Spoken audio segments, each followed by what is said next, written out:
So a lot of fall 22 admits and rejects for ASU and UTD are already out. So in this video, we're going to be discussing both of these with you guys. So let's hop on to YMGrad.com and let me actually take you through the resources to the decisions page. This is where you will find out the admits and rejects, and let's discuss among ourselves what does it mean, what kind of people got the admits, what kind of people got the rejects, and what does it mean if you fail to get a decision as of now. By the way, every single admit and reject that I'm going to be showing you can be actually seen directly on the YMGrad phone application. So go ahead, use that on iOS or Android if you would like to have the same experience on your phone.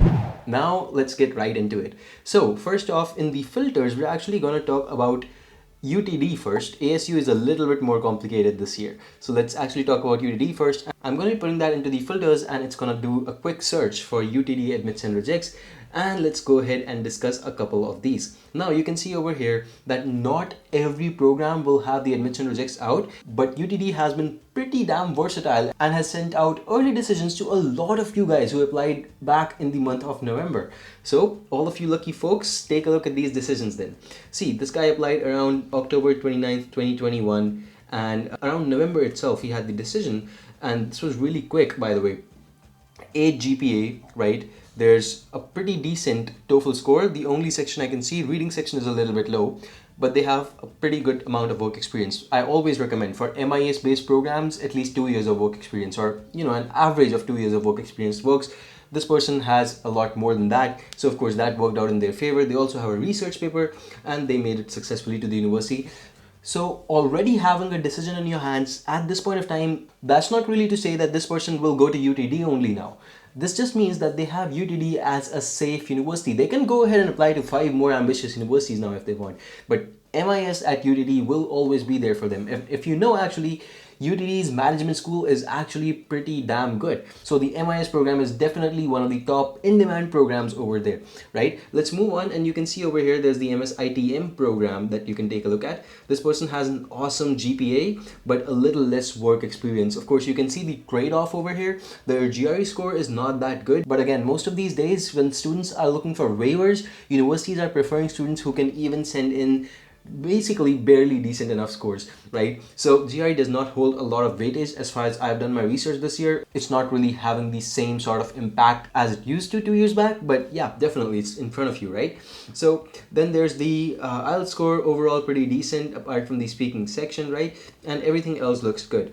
There's also this other program, again, same program, similar program as you can see, and a very similar profile, lower GRE score, little less GPA, and very similar amount of work experience, and they've made it to the university, right? Then these are applied, these are not finalized decisions. There's one more, and this is for CS, computer science, with a specialization in algorithms. You can see over here again, in this program, again, you don't really need a lot of work experience when you're applying to a MS-based program, essentially, right? When an MS-based program, basically in CS, you're applying for that, you actually don't need a lot of work experience. And this perfectly resembles that theory that we have, right? And you can actually take a look at this. Pretty decent GRE score, pretty decent TOEFL score, pretty decent GPA, and certainly you would say that this person should make it to UTD, and they already did. Right now, there's a couple more over here. You can take a look at supply chain management. This person made it. It's a decent admit, even with a lower GPA, right? There's, of course, other decisions you can take a look at. Business analytics mostly. And most of these decisions, you can take the average. Most of these have come out around the 10th of December. If you actually take a look at this, first week of December or the 10th of December, actually that's when most of these decisions came out. So, if you guys applied in November or at the end of October, basically at the very starting of the application, you should probably have heard from UTD now. But what if you did not hear from them yet? If you did not hear from them, it does not generally mean it's a reject. You may just be in the wait list. There may just be a reason such that your program may not have actually evaluated applicants as of now. Or if you can see applications from your program over here who are already admitted, it still does not mean you are rejected, because there's a lot of things going on in the background. They may be interested in you, but they may not have given you an admit right now, basically, right? So please keep that in mind. Okay, now there's of course other things. You can continue to do your research. There's a lot more out here. I'm going to move on to ASU, and that is a little bit more interesting this year. Let me actually show you. And ASU has actually been very very difficult to get in for some reason, and it has sent out more rejects as far as I can see than admits for some reason. ASU is not a university that did that in the previous years, and you can actually scroll that and you can see this, because earlier it was certainly not that hard to get into, but this year they have certainly changed how things have gone. Okay, and this happens every once in a while. You know, last year it was NEU that they did something crazy, completely crazy. They were not admitting students simply because maybe they did not have the seats. Some reason they were not doing it, but you know, this year it's ASU for the most part. Let me actually show you how it's going on. So someone who applied at the very beginning of the applications around the November 25th, or you can say around December 10th, that's where most of the decisions have come in. So that's when they sent out this, and this person actually has a pretty good profile. Take a look at that. Awesome GRE score, awesome GPA. Okay, no WorkX, but again, you don't really need that for CS, right? And then there's the TOEFL score, which also is awesome. They have a great research paper. And which university are they from? You want to check that out. You can actually take a look at their overall YMGrad profile, and that's GTU. Not a half bad university. I think that's pretty great again. So again, you know, if they wanted to make it to ASU, I think they actually stood a pretty great chance. So why did they not make it? Well, you gotta ask ASU, because this year they've changed a lot of things. On the other hand, this person right over here with a 9.0 GPA has gotten in. Now, this may certainly have a lot to do with their SOPs, LORs, application quality, so please keep that in mind since we're not aware of those parts, right? Then there are other admits, as you can see over here.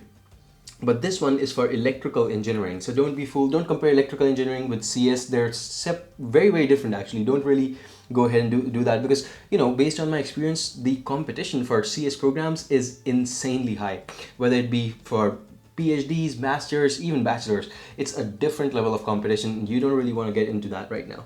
So again, that's 7.65 GPA, pretty decent profile overall, but 36 months of work experience. Is their work experience relevant to their field? Is it from electrical engineering? I'm going to leave that for you to find out. Go ahead to their profile, check out their resume, and find out for yourself if the work experience counted over here, and you can let us know in the comments down below.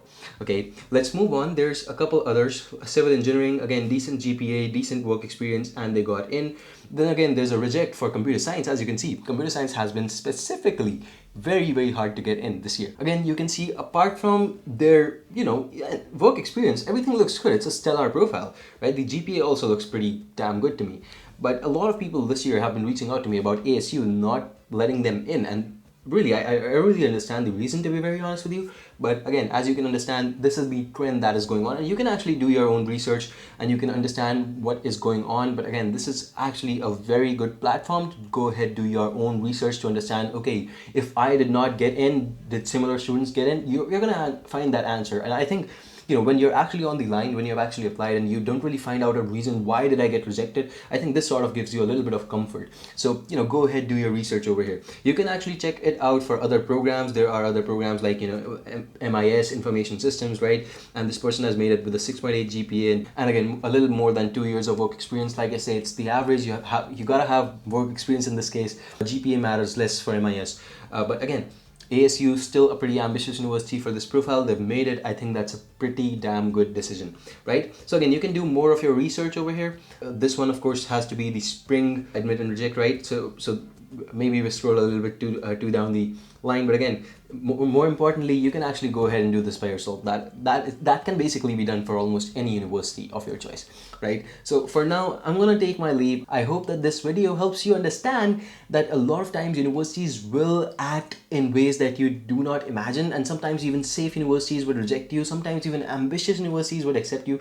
There's all kinds of crazy stuff that goes on behind the curtains, so don't worry about it. You can go ahead, take a look at other admits and rejects, and understand if this was a hard year for people to get into a particular university. For now, ASU has been very surprising to me. UTD was, again, very much going with the flow like the previous years, and that I wanted to show you guys. Again, do your research on the phone application or the website. We're happy to have you over here, and make sure to subscribe to the channel and let me know how you found this video in the comments down below. Goodbye and take care for now.